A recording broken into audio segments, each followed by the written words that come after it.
आज हम देखेंगे FortiGate अप्लायंस। तो अप्लायंस में सबसे पहले हम स्टार्ट करेंगे अपने फोर्टी मैनेजर से। तो लास्ट लास्ट वाली क्लास में हमने क्या देखा, फायरवॉल्स टाइप, और हमने लैब सेटअप किया था। तो लैब सेटअप हो गया आपका शुभाजीत?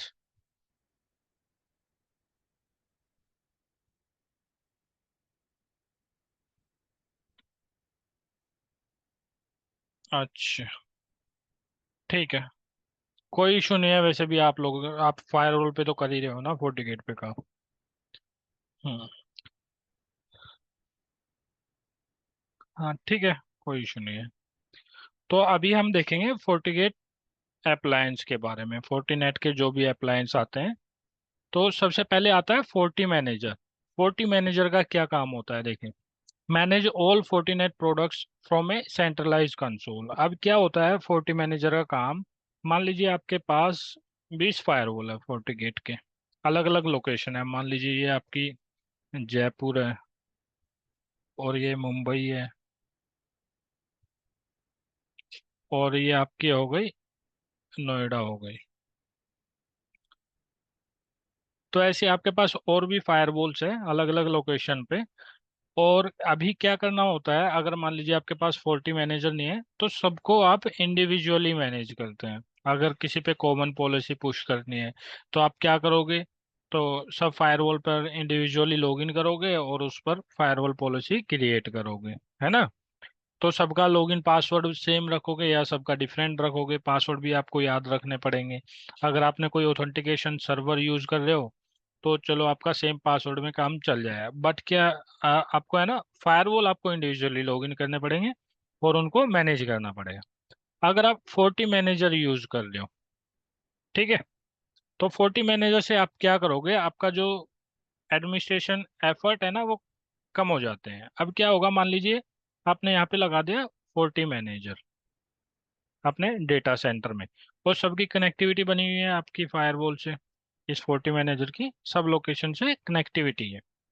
तो अब क्या करोगे, अब ये जितने भी फायरवॉल है इसमें डालोगे 40 मैनेजर का आईपी।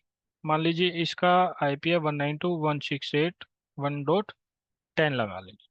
तो इसकी एफएमजी की कॉन्फ़िगरेशन के अंदर इस 40 मैनेजर का आईपी डालोगे तो इससे क्या होगा, ये दोनों आपस में कनेक्टेड हो जाएंगे, सिंक हो जाएंगे। उसके बाद इस पर जो आपने कॉन्फ़िगरेशन करी हुई है वो आप इंपोर्ट कर लोगे अपने 40 मैनेजर पर। उसके बाद क्या होगा, जब भी आपको कोई कॉमन पॉलिसी बनानी है या कुछ कॉन्फ़िगरेशन करनी है तो आप 40 मैनेजर से ही आप अपना एक्सेस ले सकते हो फायरवॉल का और उसको कॉन्फ़िगर कर सकते हो। जैसे मान लीजिए आपको कोई यूज़र क्रिएट करना है, तो अब क्या होगा, अब एक चीज़ है कि आपने कॉमन यूज़र बनाया, टेम्पलेट बनाया, और उस कॉन्फ़िगरेशन को पुश कर दिया आपने सारे फायरवॉल्स पर एक ही बार में।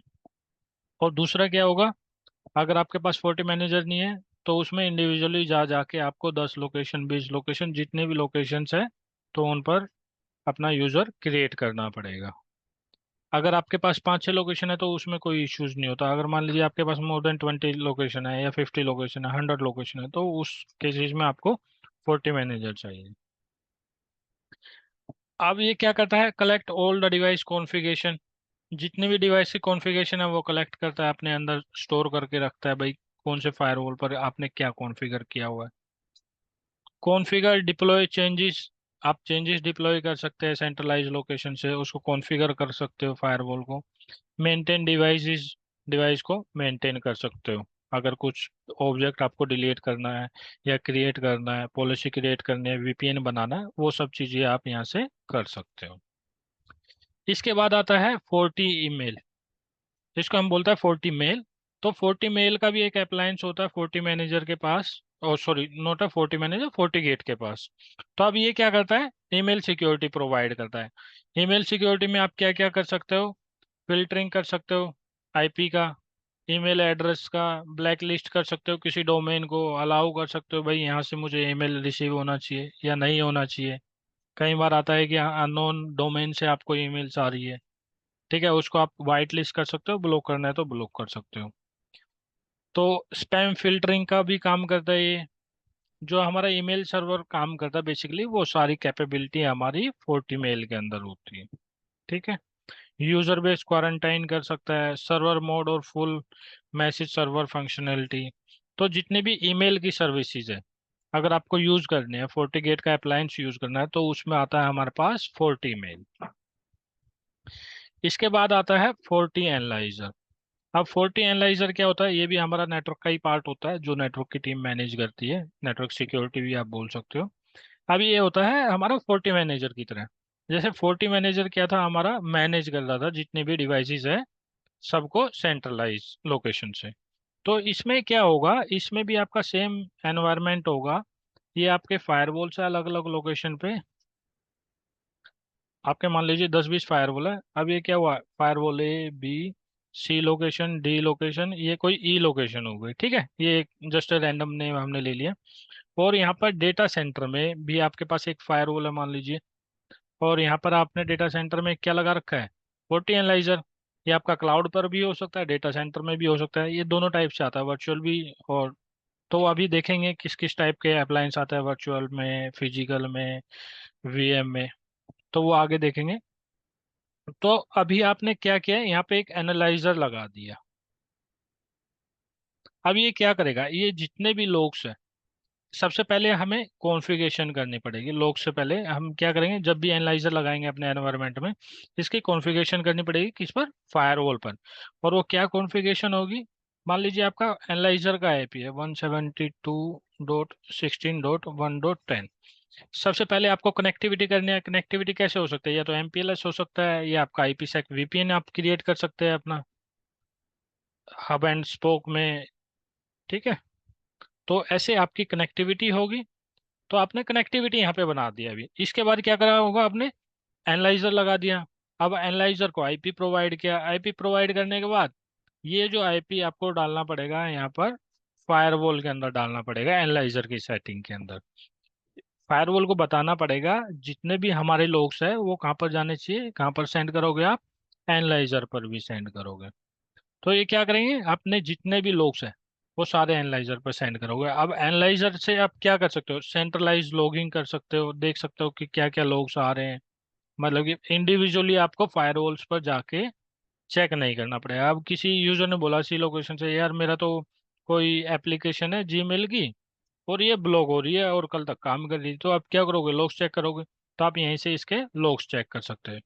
और क्या क्या करता है हमारा analyser, centralise analysis and reporting, reporting आप करवा सकते हो, ट्रैफिक को एनालाइज कर सकता है, aggregate log data from multiple devices. अब ये एग्रीगेट करेगा लॉग्स को मल्टीपल लोकेशन से, मल्टीपल डिवाइसेस की। आप comprehensive view of network usage, आप नेटवर्क यूसेज देख सकते हो। क्वारंटाइन एंड कंटेंट आर्काइविंग, ये भी करता है, ठीक है। Discover and address security vulnerability, आप वनरेबिलिटी चेक कर सकते हो, रिपोर्टिंग करवा सकते हो, लॉग्स चेक कर सकते हो। तो किस टाइम पे कितना ट्रैफिक आया है, वो सब आप फोर्टी एनालाइजर के थ्रू कर सकते हो, ठीक है। जैसे हमारा फोर्टीगेट फायरवॉल होता है, वैसे फोर्टी मैनेजर। और ये भी हमारा अलग डिवाइस होता है, ये अलग से परचेज करना होता है। तो उन दोनों को आप इंटीग्रेट करोगे और फिर अपना लॉगिंग अनेबल कर सकते हो। इसके बाद आता है हमारे पास FortiScan, integrates endpoint vulnerability management, compliance, patch management, remediation, auditing and reporting. ये सब चीजें किसके थ्रू होती है, फोर्टी स्कैन के थ्रू। आपके इसमें मान लो कोई कंप्लाइंस है, कंप्लाइंस के लिए आपको फोर्टी स्कैन लगाना पड़ता है। पैच मैनेजमेंट के लिए भी आप फोर्टी स्कैन यूज कर सकते हो। जैसे आपने देखा होगा ना, एक काफी सारे टूल होते हैं हमारे पास पैच मैनेजमेंट के लिए, विंडोज के लिए। तो उस तरीके से आप इसको यूज कर सकते हो। और वनरेबिलिटी को आइडेंटिफाई करने के लिए आप इसको यूज कर सकते हो। अब इसका क्या होता है, देखो ये एक सॉफ्टवेयर होता है। जैसे आपने अपने सिस्टम में एंटीवायरस टाइप से देखा होगा, या कोई पैच मैनेजमेंट का सॉफ्टवेयर डाल के रखती है कोई कंपनी आपके कंप्यूटर में या सर्वर में। तो उससे क्या होता है, कोई भी पैच आता है आपके पास, अगर आपको उसको इंस्टॉल करना है अपने सर्वर पर सेंट्रलाइज लोकेशन से, तो आप फोर्टी स्कैन के थ्रू आप ये कर सकते हो। अब इसके बाद आता है फोर्टी ब्रिज। ये फोर्टी ब्रिज हमारा एक, अगर आपको लेना है तो आप वो ले सकते हो, इसकी फैसिलिटी ले सकते हो। फोर्टी ब्रिज आता है, फोर्टी डेटाबेस आता है। फोर्टी ब्रिज क्या है, स्विच की तरह काम करता है, जस्ट एज ए ब्रिज। अब 40 DB हमारा डेटाबेस के लिए आता है। जैसे आपने कोई साइट होस्टेड कर रखी है या ईआरपी सॉफ्टवेयर, ईआरपी सर्वर बना रखा है, ठीक है, तो आप 40 DB के थ्रू से कॉन्फ़िगर कर सकते हो। जैसे सिक्योर, ये क्या होता है, सॉल्यूशन होता है एक हमारा, किसको सिक्योर करने के लिए, secure database and appliance such as ERP, ERP को सिक्योर करने के लिए इसको बोलते हैं 40 डेटाबेस, सीआरएम, एससीएम। अब ये आता है address vulnerability management, database activity monitoring ये करता है, ठीक है, data loss prevention, auditing, compliance, ये सब चीजें हमें किस में मिलते हैं, 40 डेटाबेस में। इसके बाद आता है 40 क्लाइंट। 40 क्लाइंट में हम क्या कर सकते हैं, and point security for desktop, laptop, mobile, mobile devices. अब ये भी हमारा एक सॉफ्टवेयर होता है, एप्लीकेशन होता है। जैसे आपने देखा होगा अपने लैपटॉप में कोई सॉफ्टवेयर आपने इंस्टॉल कर रखा है, कई बार क्या होता है क्यों खील है मान लो, आजकल कोर्टेक्स भी आता है, कोर्टेक्स, ईडीआर, एक्सडीआर, दो टाइप से आते हैं, ठीक है, जीरो डे वल्नरेबिलिटी के लिए भी, जीरो डे अटैक्स के लिए भी। और ऐसे हमारे पास मल्टीपल टाइप के सॉफ्टवेयर होते हैं, ठीक है। जैसे कि हमारा 40 क्लाइंट होता है, 40 गेट का टूल होता है, ये हमारा सॉफ्टवेयर होता है। तो इसको आपको इंस्टॉल करना होता है अपने डेस्कटॉप या लैपटॉप में। अगर आपको सर्वर में इंस्टॉल करना है तो सर्वर में भी कर सकते हैं। अब ये क्या करेगी, personal firewall, IPsec VPN, antivirus, email filtering, web content, ये सब चीज़ें सपोर्ट करता है। अगर आपको वीपीएन यूज़ करना है अपने लैपटॉप में, आपने अपने सेंट्रलाइज लोकेशन पे आपने लगा रखा है एक 40 गेट फायरवॉल, और उस पे कॉन्फ़िगर कर रखा है वीपीएन, और वीपीएन आपने दे दिया अपने यूजर्स को कनेक्ट करने के लिए, भाई आपको कोई भी अपना ऑफिस का नेटवर्क कनेक्ट करना है घर से, तो आप ये वाला वीपीएन यूज कर सकते हैं। तो इसमें क्या होता है, 40 क्लाइंट में ये भी आपके पास फीचर होता है कि अगर आपको कोई वीपीएन कनेक्ट करना है तो वो भी आप कर सकते हो, चाहे वो आईपीसेक का वीपीएन हो, या आपका एंटीवायरस की तरह आपको काम करवाना है, या एसएसएल वीपीएन है, वो सब चीज़ें आप 40 क्लाइंट के थ्रू यूज कर सकते हैं। ये एक एप्लीकेशन होती है जो आपको इंस्टॉल करनी पड़ती है। अब ये क्या कर रहा है कि 40 guard keeps 40 client up to date. अब 40 गार्ड क्या करता है, इसको अपडेट करता है, मतलब कि रैंडमली अपडेट सेंड करता रहता है आपके 40 क्लाइंट को, जिससे कि आपका 40 क्लाइंट अपडेट होता रहे। इसको हम देखेंगे जब हम अपना वीपीएन का सेशन करेंगे, वीपीएन कॉन्फ़िगर करेंगे, एसएसएल वीपीएन। इसके बाद आता है 40 वाईफाई। अगर आप वाईफाई यूज़ करना चाहते हैं 40 गेट के, तो उसके लिए आप 40 वाईफाई यूज़ कर सकते हैं। इसके बाद आता है 40 वेब। 40 वेब क्या होता है आपका, ये आपको सॉफ्टवेयर बेस्ड अटैक से सेव करता है। It is designed to protect web application from various cyber threats, including attacks that target application vulnerabilities such as SQL injection, cross-site scripting, and other exploits। जो भी exploit होता है आपके environment में, software based attacks होते हैं, उन सब से आपको सेव करता है। तो ये 40 गेट का अप्लायंस है, 40 वेब, जिसको हम वेफ भी बोलते हैं बेसिकली।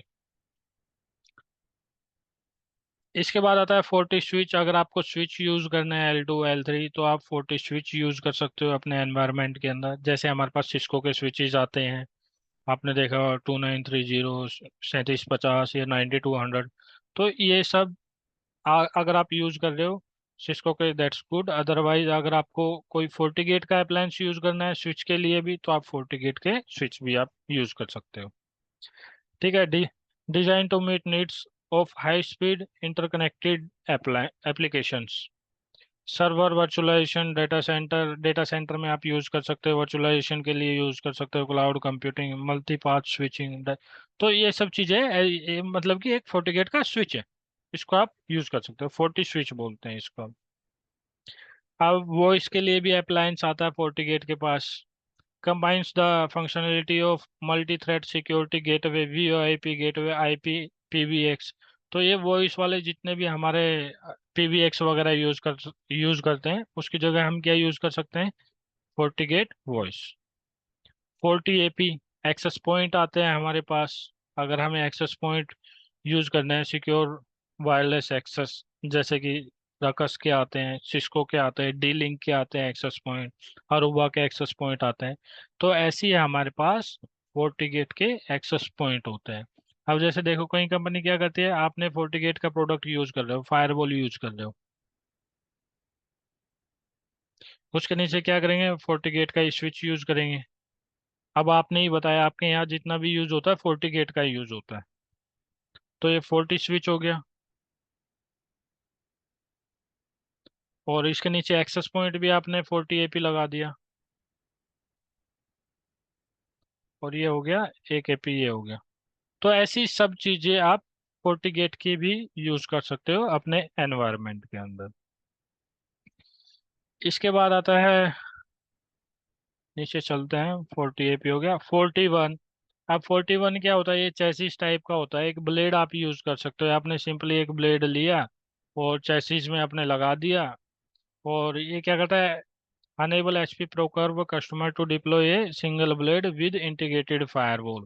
आप सिंगल ब्लेड आप लगा सकते हो, जिसमें क्या क्या फीचर्स होंगे, फोर्टिगेट के सारे फीचर्स होंगे, जैसे कि antivirus, anti spyware, IPS, IPsec, SSL, VPN, web filtering. एक फायरवॉल का आप पूरा काम करवा सकते हो उससे। तो ये होता है हमारा 41। अगर आपके पास हायर मॉडल है चेसिस टाइप के, तो उसमें आप यूज करना चाहते हो तो वहाँ पे आप लगा सकते हो 41। तो 41 आता है हमारा चेसिस टाइप में। अभी तक कोई डाउट?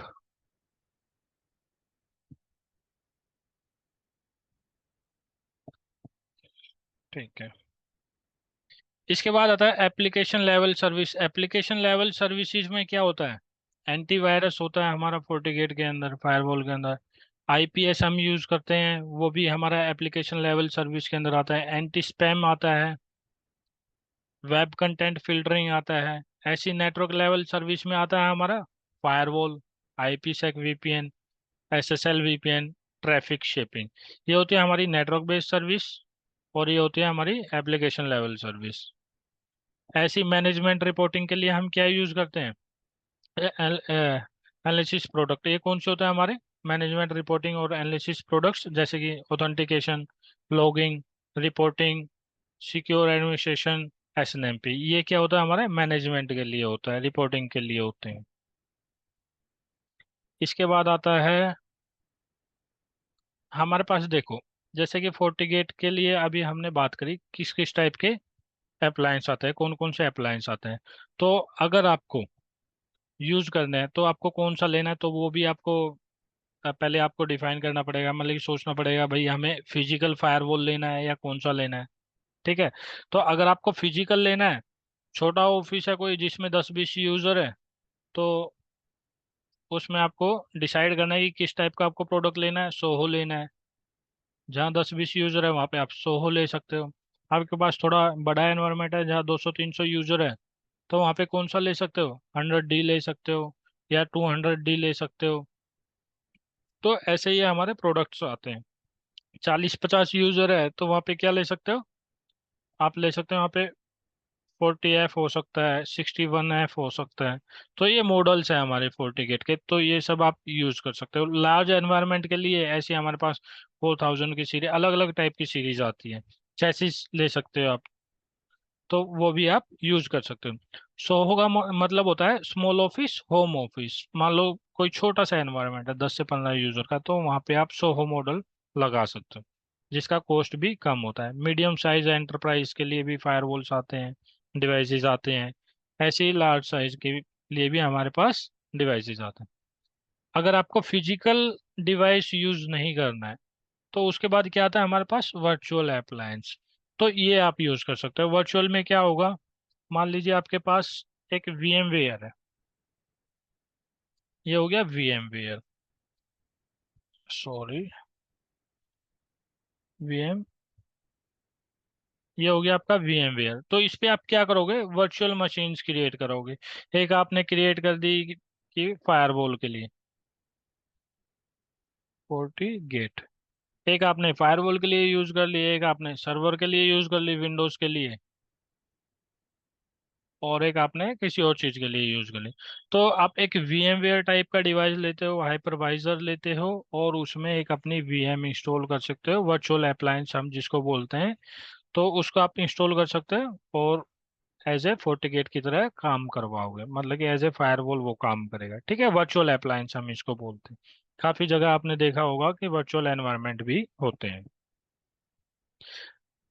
और इसके बाद आता है पब्लिक क्लाउड। क्लाउड में आप क्या यूज कर सकते हो? Amazon वेब सर्विसेज, AWS पे आप होस्ट कर सकते हो अपना फायरवॉल।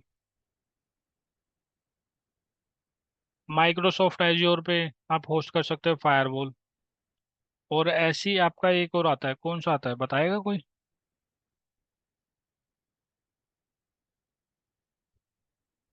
GCP आता है, गूगल का क्लाउड। ठीक है, उस पे भी आप होस्ट कर सकते हो फायरवॉल। तो ऐसी मल्टीपल वेंडर होंगे जहाँ पे आप ये सब चीजें यूज कर सकते हो। अब ये क्लाउड क्यों यूज करते हैं हम? किसी को पता है एक्चुअली हम क्यों होस्ट करते हैं अपने फायरवॉल्स को क्लाउड पर?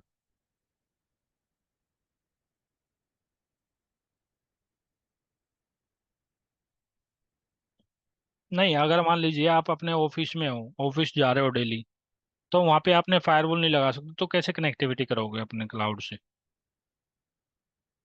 तो अभी देखो मैं समझाता हूँ यहाँ पे। देखिए, हम अपने ऑफिस में क्या करते हैं, ऑफिस में तो अपने लगा लेते हैं फायरवॉल। अब क्लाउड का क्या मतलब होता है? यहाँ पे क्लाउड होता है हमारा बेसिकली, कुछ सर्वर्स ऐसे होते हैं हमारे जो हम क्लाउड पे रखते हैं। वो क्यों रखते हैं? ताकि उनको मैनेज ना करना पड़े। सर्वर्स होते हैं, जैसे कि मान लीजिए AD सर्वर हो गया, या वेब सर्वर हो गया, या कोई और सर्वर हो गया। उनको आपने रख दिया क्लाउड पर। अब यहाँ पे क्या करना है, देखिए, अगर आपके कोई ऑफिस के अंदर आपने फिजिकल डिवाइस रखे हुए तो वो तो आपका यहाँ से कनेक्टेड हो जाएगा। अगर आपको कोई ऐसा सर्वर मैंने कनेक्ट करना है जो आपका क्लाउड पर है, तो वहां पर उन सब की सिक्योरिटी के लिए भी कोई डिवाइस होना चाहिए। तो क्लाउड पे सिक्योर करने के लिए आपको यूज करना होता है क्लाउड पर एक फायरवॉल। ठीक है, तो वहां पे जो सिक्योरिटी प्रोवाइड करता है वहां के सर्वरों को, यानी क्लाउड के सर्वरों को, वो आपका वहां पर यूज करना पड़ेगा आपको वर्चुअल फायरवॉल, यानी कि पब्लिक क्लाउड का फायरवॉल। ठीक है, जो आप वहां पर होस्ट करोगे। आप VM यूज कर सकते हैं वहां पे। ठीक है, तो वहां पे तो कोई हमारा फिजिकल डिवाइस लगेगा नहीं। वहां पे मान लीजिए आपने कोई सर्वर लगा दिया, DNS सर्वर लगा दिया, या कोई IaaS की सर्विस होस्ट कर दी, वेब सर्विस। तो वहां पे आप क्या करोगे? वहां पे तो कोई फिजिकल फायरवॉल लगेगा नहीं। तो वहां पे आप क्या करोगे? एक VM लोगे। ठीक है, VM से वहां प्रोटेक्ट करोगे अपने सर्वर्स को। और जो भी आपको ट्रैफिक अलाउ करना है उसको अलाउ कर सकते हो, VPN कॉन्फ़िगर करना है VPN कॉन्फ़िगर कर सकते हो। और क्लाउड पे होस्ट करते हो तो क्या क्या होता है, वहाँ पे आपको मैनेज नहीं करना पड़ेगा फिजिकल फायरवॉल। ठीक है, इजी हो जाता है आपके लिए बेसिकली। हाँ, अब देखिए, आपने SAP यूज कर रखा, SAP यूज कर रहे हो आप क्लाउड पर। तो SAP में कितने सर्वर होते हैं? 20 से 30 सर्वर तो वैसे ही हो जाते हैं आपके नॉर्मली। 20 से 30। हाँ, जंप सर्वर होगा, जंप सर्वर से ही आप एक्सेस करते हो। और फिर उसके पास DDoS के अलग सॉल्यूशन होंगे, SAP का अलग होगा। और एक बोलते हैं ना उसको, हाँ, UT सर्वर भी होता है ना कुछ क्वालिटी के लिए, अगर UT, हाँ, UTA बोलता है शायद, मैं भूल गया अभी तो वो क्या होता है, आपका टेस्टिंग के लिए होता है। आप कोई भी अपना पुश कर रहे हो, कोई भी अपडेट या कोई भी मॉडिफिकेशन कर रहे हो, तो उससे पहले आप UTA सर्वर पे चेक कर। तो ऐसे काफी सारे आपके सर्वर्स होते हैं। वेफ भी होता है आपका क्लाउड पर। ठीक है, वेफ अभी हमने बात करी, जो भी सॉफ्टवेयर बेस्ड अटैक होते हैं उनसे सेव करने के लिए हमारे पास होता है वेफ। तो ऐसी आपकी और भी सर्विसेज हो सकती है क्लाउड पर, तो उनके लिए आप वहाँ पे क्या करोगे? सिंपल एक फायरवॉल लगा दोगे, फोर्टिगेट फायरवॉल। ये आप वहां पर लगा दोगे। अब इसके बाद फोर्टिगार्ड सब्सक्रिप्शन सर्विसेज। अब इसमें क्या होता है, अगर आपने कोई फायरवॉल लगाया हुआ है अपने एनवायरनमेंट में, तो उसको अपडेट भी होना है। तो कहीं से उसको एप्लीकेशन फिल्टर अपडेट होगा, कहीं से उसका सैंड बॉक्सिंग अपडेट होगा। तो उसके लिए क्या होता है, हमारे पास फोर्टिगार्ड होता है। तो जितनी भी सर्विसेज है हमारी, फायरवॉल की, फोर्टिगेट फायरवॉल की, यूटीएम की। एक मिनट रुकना यार, एक कॉल आ रहा है।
हाँ, तो वही सारी है मेरी। हाँ, तो यहाँ पर देखो, अब फोर्टिगेट को अपडेट करने के लिए हमारे पास होता है फोर्टिक गार्ड। जो भी हमारी सर्विसेज होगी, यूटीएम की सर्विसेज, जैसे कौन सी, एप्लीकेशन कंट्रोल,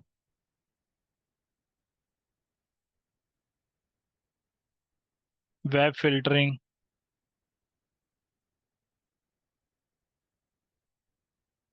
सैंडबॉक्स हो गया अपना,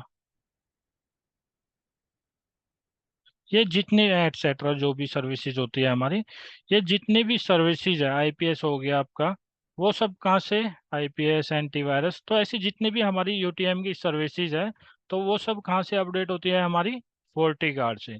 और फोर्टिगार्ड, ये देखो यहाँ पे भी antivirus, intrusion prevention, web filtering, anti spam, ये सब हमारी अपडेट होती है फोर्टिगार्ड से।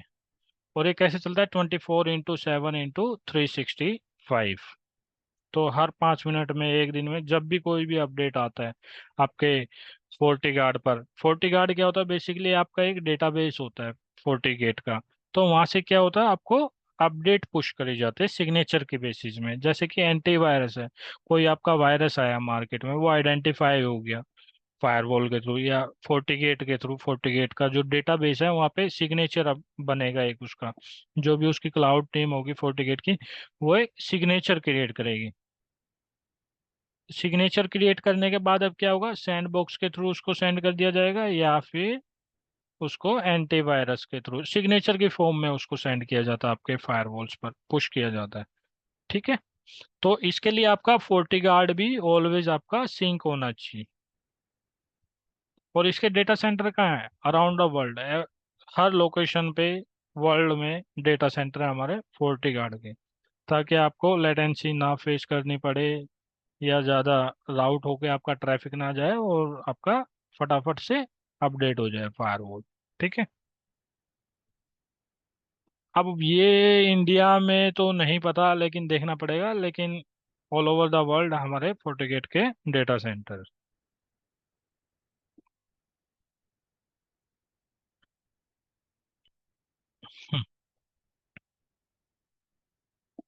हाँ, अगर सैंडबॉक्स नहीं लिया है तो सैंडबॉक्स काम नहीं करेगा, तो उसमें क्या काम करेगा, आपका एंटीवायरस है, वेब फिल्टरिंग है, एंटी स्पैम है। आपका जो कॉस्ट है वो रिड्यूस हो जाएगा। वो डिपेंड करता है कि आपको चाहिए या नहीं चाहिए, किस चीज़ का आपका यूज है। कुछ लोग ऐसे होता है वेब फिल्टरिंग का यूज नहीं होता, तो वो कहते हैं कि यार हमें तो वेब फिल्टर नहीं चाहिए, है ना। तो वो हम्म।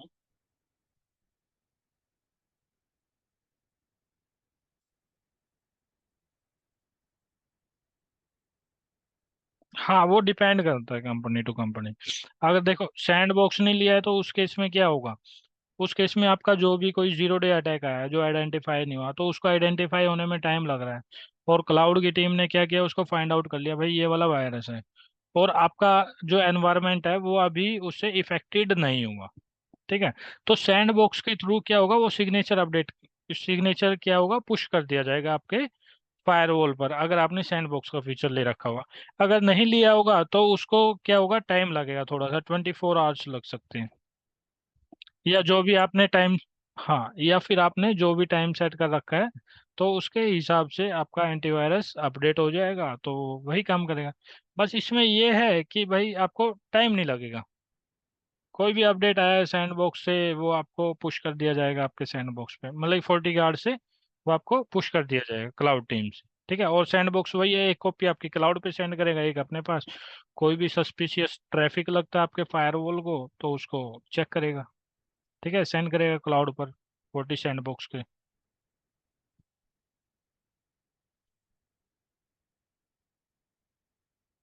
नहीं, देखो आपके पास कोई पैकेट आया है, ठीक है, ये यूजर है, अब ये आपका फायरवॉल है, और ये आपका इंटरनेट होगा। अब यहाँ से कोई, उसने साइट एक्सेस करी कोई भी abc.com, अब इसमें कोई वायरस था, या उसको अब आपने सेंड कर दी रिक्वेस्ट, अब यहाँ से ये ट्रैफिक आया। अब यहाँ पे क्या करेगा, इसको चेक करेगा फायरवॉल, उसको कुछ सस्पिशियस लगे तो क्या करेगा, एक कॉपी यहाँ सेंड कर देगा, एक कॉपी आपकी सेंड कर देगा क्लाउड पर। ठीक है। और मान लीजिए जीरो डे अटैक है, कोई फाइंड आउट अभी तक आइडेंटिफाई हुआ ही नहीं आपका ये वायरस, तो एक कॉपी तो आपके पास यहाँ पे आ गया, एक कॉपी यहाँ आ गया क्लाउड पे, सस्पिशियस लगा आपके फायरवॉल को, तो क्लाउड पे क्या होगा, वो चेक होगा, जो भी क्लाउड की टीम होगी वो उसको चेक करेगी, आइडेंटिफाई करेगी कि जेन्युइन ट्रैफिक है या नहीं। अगर जेन्युइन है तो अलाउ हो जाएगा, जेन्युइन नहीं है तो क्या हो जाएगा, उसका एक सिग्नेचर बनेगा और सिग्नेचर पुश कर दिया जाएगा आपके फायरवॉल पर, और उसको डिनाई कर दिया जाएगा ट्रैफिक को। ठीक है, एक कॉपी हमारे, हाँ, इसके कुछ पैरामीटर्स होते हैं, अगर वो जेन्युइन नहीं होगा ट्रैफिक तो उसको क्या कर दिया जाएगा, डिनाई कर दिया जाएगा ट्रैफिक को। ठीक है। अब ये कॉमन फायरवॉल फीचर ये हमने पढ़ लिया था यहाँ पे, ब्लॉक अनवांटेड इनकमिंग ट्रैफिक। अगर कोई यूजर है, उसने कोई, यहाँ पे स्विच हो गया, और उसने कोई इंटरनेट पे ट्रैफिक सेंड किया। अब जो भी अनवांटेड इनकमिंग ट्रैफिक है, मान लीजिए बाहर से कोई भी यूजर है, मान लीजिए कोई हैकर है यहाँ पे, हैकर पीसी हो गया ये। अब यहाँ से कोई भी अनवांटेड ट्रैफिक आ रहा है आपके यहाँ पर, उसको चेक करेगा, और इनकमिंग रूल को चेक करेगा, उसके बेसिस पे क्या करेगा, उसको डिनाई कर देगा ट्रैफिक को। ब्लॉक प्रोहिबिटेड आउटगोइंग ट्रैफिक, और ऐसी आपका अगर कोई इन टू आउट जा रहा है ट्रैफिक, तो उसको चेक करेगा आपका फायरवॉल अलाउ है या डिनाई है, ब्लॉक है, तो उसके अकॉर्डिंग, रूल के अकॉर्डिंग उसको डिनाई या ब्लॉक कर देगा। ऐसी block traffic based on content, content check करेगा, कंटेंट के बेस पे ब्लॉक कर देगा। रिपोर्टिंग करता है, ऑथेंटिकेशन करता है, allow collection, allow connection to an internal network. अगर आपने कोई वेब सर्वर रखा हुआ है यहाँ पे, अगर कोई इंटरनेट से ट्रैफिक आ रहा है, उसको अलाउ किया हुआ है, तो उसको चेक करेगा, उसको अंदर आने देगा उसके अकॉर्डिंग, जो भी आपके प्री डिफाइंड रूल्स है। ये नेट है, ये नेट हम आगे जाके पढ़ेंगे जब प्रैक्टिकल करेंगे, उससे पहले एक थ्योरी होगा हमारा। नेट में सोर्स नेट, डेस्टिनेशन नेट, ये डायनेमिक नेट होता है एक हमारा। ठीक है।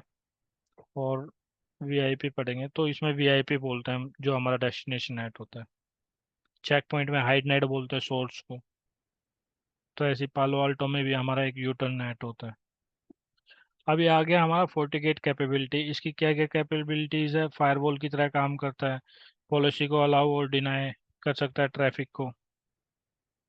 अब यूटीएम फीचर्स में क्या आता है? एंटीवायरस आता है, एंटी स्पैम आता है, वेब फिल्टरिंग, इंट्रूजन प्रिवेंशन। तो ये हमने पढ़ा अभी। अब एप्लीकेशन कंट्रोल क्या होता है? एप्लीकेशन को कंट्रोल करने के लिए, मान लीजिए आपका कोई एप्लीकेशन है फेसबुक। अब फेसबुक में आपने फेसबुक तो अलाउ कर दिया और उसका चैट ब्लॉक कर दिया। अब इसमें क्या होगा? अब कोई भी यूजर किसी से चैट करेगा और उसने यूजर ने मैसेज सेंड किया किसी को, हाय, तो उसको क्या करेगा? वो सेंडिंग ही दिखाता रहेगा और वो सेंड नहीं होगा। ठीक है। ऐसे ही हमारा यूट्यूब है। यूट्यूब में आपने क्या किया? स्ट्रीमिंग बंद कर दी, यूट्यूब अलाउ कर दिया। कोई भी वीडियो चलाओगे तो स्ट्रीम ही नहीं होगा, वो वीडियो चलेगी ही नहीं। अगर आपने यूट्यूब में ऐसे ही आपने अपलोड लगा रखा है, कोई वीडियो अपलोड ना कर पाए तो वो वीडियो अपलोड नहीं होगी। तो ये सब हमारा एप्लीकेशन कंट्रोल के थ्रू होता है। डेटा लीक प्रिवेंशन, तो डेटा लीक प्रिवेंशन में भी आपका डेटा सर्च होता है, मॉनिटर होता है। तो भाई अलाउ है, डिनाई है, तो वो सब चीज़ें चेक होती है। आपने देखा होगा कई बार आप अपनी पर्सनल ईमेल पर सेंड कर देते हो कोई ईमेल अपने ऑफिस की आईडी से, और आपने कोई डीएलपी का सॉफ्टवेयर ले रखा है अपनी कंपनी में। ठीक है। तो वो क्या करेगा? ब्लॉक कर देगा वो ईमेल। आपको रिस्पॉन्स बैक आ जाएगा, फील्ड आ जाएगा और लिखा आएगा उसमें, this is deny due to DLP, data leak prevention policy. फिर इसके बाद आता है वर्चुअल डोमेन, वीडोम। वीडोम आपने वीएमवेयर है, जैसे देखो एक एग्जांपल देता हूँ। वीएमवेयर है। वीएमवेयर का एक अप्लायंस ले लिया आपने, कोई भी बड़ा फिजिकल डिवाइस ले लिया। अब इसमें क्या है? 512 GB मान लीजिए आपने रैम ले रखा है, सपोज करिए। अब इसमें आपने 1000 TB स्टोरेज ले लिया। ये स्टोरेज ले लिया। अब इसमें आपने क्या किया? अलग अलग से मशीन्स क्रिएट कर दी। ठीक है। ये वाली आपने बना दी भाई, ये सेल्स के यूजर के लिए है, ये आईटी के लिए है, कोई आपने एचआर के लिए बना दी, ये एचआर के सर्वर होंगे। यहाँ पे अलग अलग तरीके से आपने अलग अलग मशीनें क्रिएट कर दी। तो ऐसे ही हमारे पास वीडोम का सिस्टम होता है। फायरवॉल्स के अंदर अलग अलग से फायरवॉल क्रिएट कर सकते हो। एक बॉक्स के अंदर मल्टीपल फायरवॉल्स क्रिएट कर सकते हो। ठीक है। जिसको हम बोलते हैं वीडोम। ट्रैफिक शेपिंग, आपको आपने ट्रैफिक शेपिंग लगानी है तो ट्रैफिक शेपिंग लगा सकते हो। इसमें क्या होता है? अगर मान लीजिए आप यूट्यूब यूज करते हैं। अब यूजर्स क्या कर रहे हैं? यूट्यूब को काफ़ी ज़्यादा यूज़ कर रहे हैं, 2-2 GB का डेटा डाउनलोड कर रहे हैं। तो इसमें आप ट्रैफिक शेपिंग लगा सकते हैं। अगर कोई डाउनलोडिंग करता है और आप उसमें सोर्स और डेस्टिनेशन डिफाइन करोगे कि कौन से सोर्स के लिए आपको करना है या पर्टिकुलर यूजर के लिए करना है, उसमें आप स्पीड को लिमिट कर दोगे, 512 MB से ऊपर की उसको स्पीड ना मिले। तो वो सब होता है हमारा ट्रैफिक शेपिंग के थ्रू। तो ये सब आप यूज कर सकते हो। इसके बाद आता है सिक्योर वीपीएन। वीपीएन कॉन्फ़िगर कर सकते हो। वैन ऑप्टिमाइजेशन, परफॉर्मेंस इंप्रूव करने के लिए, वैन पर कोई ट्रैफिक जा रहा है, लेटेंसी ये कम करने के लिए, तो वो इसके लिए अलग अलग टेक्निक्स होती है, वो हम देखेंगे। तो वैन ऑप्टिमाइजेशन आप यूज कर सकते हो। हाई अवेलेबिलिटी, ये तो पता ही होगा सबको। एचएमए फायरवॉल लगा सकते हो। मान लीजिए आपके पास दो डिवाइसेज हैं यहाँ पे, सपोज करिए फायरवॉल्स में। ये आपका ये हो गया और यहाँ पे आपका स्विच हो गया। स्विच ऐसे कनेक्टिविटी है और नीचे फायर यूजर्स कनेक्टेड हो गए। अब ये हो गया आपका फायरवॉल।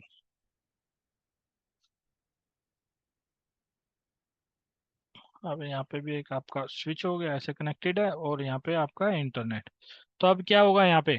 अगर मान लीजिए आपके पास सिंगल ही फायरवॉल है, दूसरे वाला फायरवॉल है ही नहीं, तो इस केस में क्या होगा? कोई भी यूजर इंटरनेट यूज कर रहा है, यहाँ पे केबल खराब हो गई, तो क्या होगा? आपका ट्रैफिक पास नहीं होगा। या डिवाइस फेलियर हो गया तो भी आपका ट्रैफिक पास नहीं होगा। तो कुछ भी इश्यू आ सकता है। तो उस केस में क्या होगा? आपका एनवायरमेंट इफेक्ट होगा। यूज़र काम नहीं कर पाएंगे, ठीक है, बिजनेस रुक जाएगा। तो इस केस में हम क्या करते हैं, एच ए यूज़ करते हैं, फोर्टीगेट एच ए। तो इसमें हमारे पास दो डिवाइसेस होते हैं फोर्टीगेट के सेम। अगर एक डिवाइस में कुछ इश्यू आ जाता है, खराब हो जाता है, या केबल आपकी फॉल्ट हो गई यहाँ पे, तो उस केस में आपका जितना भी ट्रैफिक मूव है, तो दूसरी लोकेशन, दूसरे फायरवॉल के थ्रू ट्रैफिक आपका निकल जाता है। तो ये होता है हमारा एच ए का काम।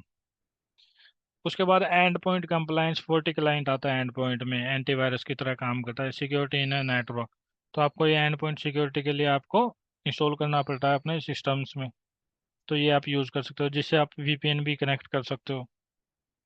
लॉगिंग, अब ये लॉगिंग के लिए हमने देखा था डिवाइसेस क्या हम यूज़ कर सकते हैं, फोर्टी एनालाइजर यूज़ कर सकते हैं। और लॉगिंग क्या होता है, आपका डेटा एनालाइज करने के लिए होता है। फायरवॉल में अगर आपके पास एनालाइजर नहीं है, तो फायरवॉल में भी आप एनालाइज कर सकते हैं, नेटवर्क यूसेज चेक कर सकते हैं लॉगिंग में।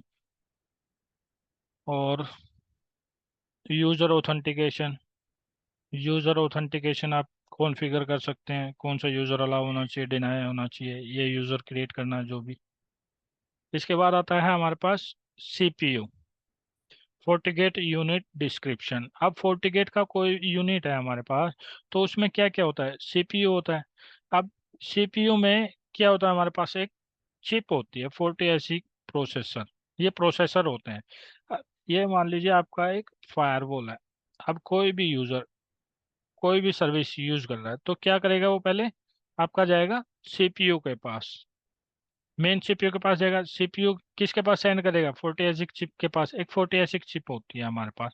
अब ये 4080 चिप फिर क्या करती है, अगर मान लीजिए आप नेटवर्क से रिलेटेड कोई ट्रैफिक यूज कर रहे हैं, तो वो आपका ट्रैफिक सेंड करेगा, आपके पैकेट सेंड कर देगा नेटवर्क चिप के पास। और ऐसी अगर आप वेब फिल्टरिंग, यानी सिक्योरिटी प्रोफाइल जो हम बोलते हैं, वेब फिल्टरिंग एप्लीकेशन कंट्रोल, उससे रिलेटेड कोई एप्लीकेशन यूज कर रहे हैं, तो उसका ट्रैफिक आपका सेंड कर देगा दूसरी चिप के पास, मतलब कि जो उसके लिए सीपीयू चिप क्रिएट की हुई है। तो ऐसे अलग अलग सीपीयूज होते हैं हमारे। तो पहले जो भी ट्रैफिक होता है आपका मेन सीपीयू के पास आता है, जिसको हम बोलते हैं 4080 प्रोसेसर। 4080 प्रोसेसर अब क्या करेगा, वो डिफरेंट डिफरेंट चिप्स के पास सेंड कर देगा ट्रैफिक। तो इससे क्या होगा, आपका जो यूटिलाइजेशन है फायरवॉल्स पर वो कम होता है। सीपीयू का जो लोड है, लोड यूटिलाइजेशन उतना ही रहेगा, जो लोड है, लोड कम हो जाएगा आपके फायरवॉल्स का। समझ में आया ये? हाँ। हाँ, पहले आपका कोई भी ट्रैफिक है मेन चिप पे आएगा, और मेन चिप के बाद आपके इंटरफेसिस के साथ ये कनेक्टेड होते हैं, एन टर्बो वगैरह, वो सब आपने देखा होगा। फायरवॉल्स में अलग अलग चिप्स होती हैं, ठीक है, उन चिप्स के पास वो ट्रैफिक सेंड कर दिया जाता है। CPU, NPU, network processor unit, network से रिलेटेड होता है, वो एनपीयू के पास जाता है। अब ऐसे डी रैम होता है, फ्लैश मेमोरी होता है। फ्लैश में क्या होता है, फ्लैश में आपका स्टोर होता है फर्मवेयर। ऐसे ही हमारा सिस्को में भी फ्लैश होता है, उसके अंदर हमारा फर्मवेयर की इमेज स्टोर होती है। अब हार्ड ड्राइव होती है। हार्ड ड्राइव आपकी किस चीज़ के लिए यूज होती है, लॉग्स के लिए, ठीक है, लॉग्स को आर्काइव करता है, क्वारंटाइन करता है। इंटरफेसिस होते हैं वैन के, डीएमजी इंटरनल, कैसे आपको यूज करना है, वो इंटरफेसिस होते हैं उसमें। इसके बाद आता है हमारा ऑपरेटिंग मोड। ऑपरेटिंग मोड है, और ऑपरेटिंग मोड में कौन कौन से होता है, हमारे दो टाइप के ऑपरेटिंग मोड होते हैं।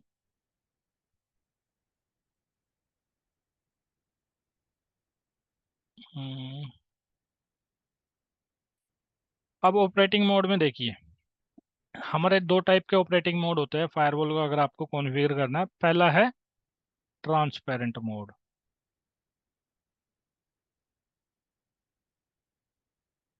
और दूसरा है आपका नेट मोड, नेट मोड या राउट मोड।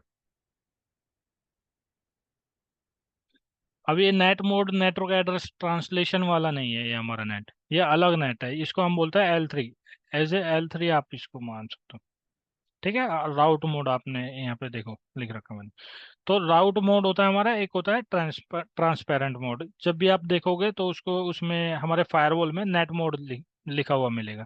जब भी आप एक कमांड होते है गेट सिस्टम स्टेटस, उसमें आपको दिखाएगा कि आप कौन से मोड में इस फायरवॉल को यूज कर रहे हो। अब राउट मोड में क्या होता है, देखो डिफॉल्ट कॉन्फ़िगरेशन जो होती है हमारी फायरवॉल की, कभी भी आप नया फायरवॉल लगाते हो तो वो बाय डिफॉल्ट आपका राउट मोड में कॉन्फ़िगर होता है। Each FortiGate unit is visible to network it is connected to. ठीक है, इसका मतलब क्या हुआ, आपका कोई भी FortiGate का फायरवॉल है, नेटवर्क में लगा हुआ है और वो एल नेट मोड में कॉन्फ़िगर है, तो उसमें क्या होगा, वो आपका विजिबल होगा नेटवर्क में। आप ट्रेस रूट करोगे तो वो आपका ट्रेस रूट के अंदर भी फायरवॉल दिखेगा। पहले आपका ट्रैफिक आया स्विच के पास, स्विच से गया आपके पास फायरवॉल के पास, तो ये आपका विजिबल होता है नेटवर्क में। आप स्कैनिंग करोगे नेटवर्क में तब भी आपका FortiGate का फायरवॉल वहां पे दिखेगा। अब interfaces are on different subnet. अब इसमें क्या होता है राउट मोड में, नेट मोड में आप यहाँ पे आईपी कॉन्फ़िगर कर सकते हो, सबनेट कॉन्फ़िगर कर सकते हो, इंटरफेस पे लैन के लिए डीएमजी वैन ये सब चीजें आप कॉन्फ़िगर कर सकते हो, आईपी आप डिफाइन कर सकते हो basically. Unit functions as a firewall, ये फायरवॉल की तरह काम करता है। ठीक है, अब देखो यहाँ पे ये हमने डायग्राम ले रखा है। अब डायग्राम में देखो राउट मोड में क्या होगा, ये आपका राउटर है और ये है आपका इंटरनेट। अब राउट मोड में आपने एक ये डीएमजी कॉन्फ़िगर कर दिया, डीएमजी के लिए नेटवर्क, और ये हो गया आपका इंटरनल के लिए। तो राउट मोड में क्या होता है, राउटिंग पॉलिसीज आप कॉन्फ़िगर कर सकते हो, नेटवर्क कॉन्फ़िगर कर सकते हो। ठीक है, यहाँ पे हमारा यही है, डीएमजी कॉन्फ़िगर कर रखा है, इंटरनल कॉन्फ़िगर कर रखा है। और ऐसे आपने वैन के लिए आपने अनट्रस्ट या आउटसाइड या वैन इंटरफेस आप बोल सकते हो, वो आपने कॉन्फ़िगर कर रखा है। तो ये तो होता है हमारा राउट मोड में काम। ऐसे ही हमारे पास ट्रांसपेरेंट मोड होता है। ट्रांसपेरेंट मोड में क्या होगा, FortiGate unit is invisible to the network. जब भी आप ट्रांसपेरेंट मोड में फायरवॉल लगाते हो तो वो इनविजिबल होगी आपके एनवायरनमेंट में। आप ट्रेस आउट करोगे तो ट्रेस आउट में भी वो फायरवॉल नहीं आएगी। All the interfaces are on same subnet, जो भी आपका इंटरफेस होगा वो सेम सबनेट में होगा। अब use FortiGate without altering IP infrastructure, तो इसमें आपका जो आईपी है वो विदाउट अल्टरिंग के आप यूज कर सकते हो, यूज करते हो। और जो इसका टोपोलॉजी है वो आप देख सकते हैं यहाँ पे। जो आपका हब एंड स्विच जो भी है ये आपका फायरवॉल हो गया, और यहाँ पे आपने इंटरनल की तरह कॉन्फ़िगर किया और यहाँ पे आपने लगा दिया डिवाइस। अब देखिए ये तो हो गया आपका स्विच हो गया, ये यहाँ पे आपने लगाया हुआ, तो एज ए ट्रांसपेरेंट काम कर रही है। ठीक है, ये आपने एक स्विच की तरह कॉन्फ़िगर कर दिया यहाँ पे फायरवॉल। तो ये तो होता है आपका ट्रांसपेरेंट मोड। अगर आप ट्रेस रूट भी यूज करोगे तो वो आपको दिखाई नहीं देगा नेटवर्क में, मतलब कि ट्रेस रूट में भी नहीं आएगा वो डिवाइस। जैसे कि आपने देखा होगा L2 स्विच आप कॉन्फ़िगर करते हो, तो L2 स्विच में क्या होता है, वो आता है ट्रेस रूट में, नहीं आता। आप देखना करके, जो आपका ट्रांसपेरेंट मोड में लगा हुआ स्विच वो आपका नहीं दिखाई देगा ट्रेस रूट में। हाँ, करेक्ट, वीटीपी में, हाँ आपने सही एग्जांपल दी। एक सर्वर मोड होता है, क्लाइंट मोड होता है, एक ट्रांसपेरेंट मोड होता है, जो सर्वर मोड। हाँ, तो ये है हमारा फायरवॉल। तो अभी थोड़ा सा ब्रेक लेते हैं 10-15 मिनट का, और इसके बाद हम चलेंगे आगे। ठीक है, तो अभी हम कनेक्ट होते हैं थोड़ी देर बाद, 10 मिनट बाद। हाँ,